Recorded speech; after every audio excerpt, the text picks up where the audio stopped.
Imagine walking into a room and instantly knowing what everyone is thinking. Sounds like something out of a superhero movie, right? Well, Henrik Fexeus is here to tell you that while you may not be Professor X, you can learn to decode people's thoughts, emotions, and intentions simply by paying attention to the right cues. Welcome to the art of reading minds, where we explore the psychology of nonverbal communication, microexpressions, and subtle behavioral clues that reveal what people are really thinking. Forget crystal balls, this is science. And with the right techniques, you'll never again be left wondering, wait, do they mean what they just said? So, buckle up, because by the time AudiblePages is done, you'll be able to spot a lie, sense someone's emotions, and even predict a person's decisions before they make them. No mind control required. Chapter 1. The body never lies. Words are tricky little things. People lie, exaggerate, and sugarcoat. But the body? That's where the truth spills out. Think about it. When someone tells you they're fine, but their shoulders are slumped, their arms are crossed, and their eyes are darting around like a lost pigeon, do you really believe them? Of course not. That's because their body is contradicting their words. According to Fexeus, reading minds starts with reading bodies. Some key signals to watch for include mirroring. People subconsciously mimic those they feel connected to. If someone is copying your movements, they likely feel comfortable around you. Feet direction. The feet point toward where a person wants to be. If someone's feet are aimed at the exit mid-conversation, they're ready to leave, even if they're still nodding along. Microexpressions. These fleeting facial expressions reveal real emotions before someone has a chance to mask them. Real-world application. Try this out. Next time you're in a conversation, subtly mirror the other person's posture and gestures. Do they start copying you back? If so, congratulations. You've established subconscious rapport. Now pay attention to their feet. If they're pointed toward you, they're engaged. If they're pointed toward the door, they're mentally halfway out already.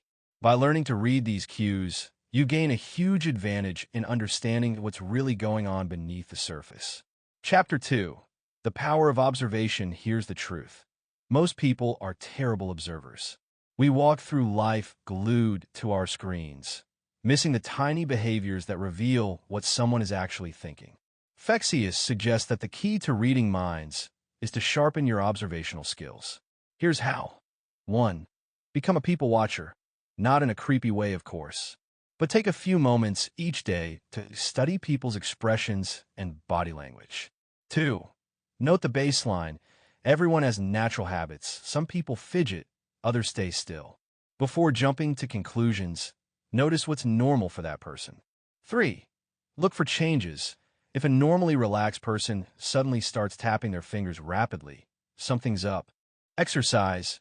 Next time you're in a cafe, observe a couple in conversation. Can you tell who is more engaged just by watching their body language?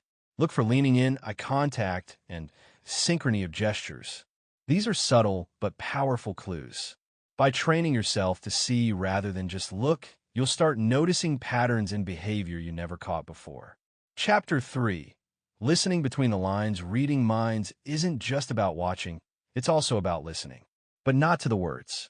It's about how they're said. Tone, pauses, and inflection can reveal hidden emotions.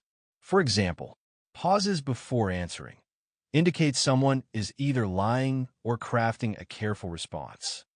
Raised pitch often signals nervousness or stress. Sudden speech changes. A shift from slow to fast speech can mean excitement or anxiety. Pro tip: next time you suspect someone isn't telling the full truth, ask a follow-up question and then go silent. People hate silence. If they start over-explaining or adding unnecessary details, you've probably caught them stretching the truth. Next time you have a conversation, tune into these subtleties. You might be surprised by what people are really saying when they speak. Chapter 4. The subtle art of influence. Want to know the secret sauce of great communicators? They don't just read minds, they subtly guide them. Fexeus explains that by using small behavioral cues, you can shape interactions in your favor. Here's how. Mirroring. When you subtly mimic someone's posture and speech patterns, they feel more connected to you. The power of touch. A light touch on the arm can create a sense of trust. Strategic silence. Pausing after someone speaks makes them feel the need to elaborate, giving you more insight into their thoughts. Exercise. Try using a deliberate pause in your next conversation. Notice how the other person instinctively fills in the gap with more information. These small tweaks can make a huge impact on how people respond to you. Chapter 5. Spotting lies like a pro. What if I told you that most people lie multiple times a day? Yep. And while some lies are harmless, others are more significant. Here's how to spot a fib. Too much detail. Liars overcompensate with unnecessary info.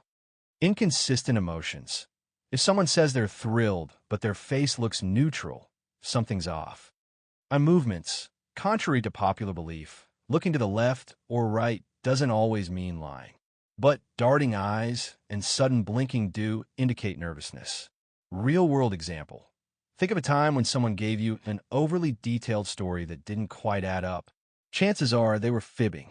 Practice spotting these moments in everyday conversations.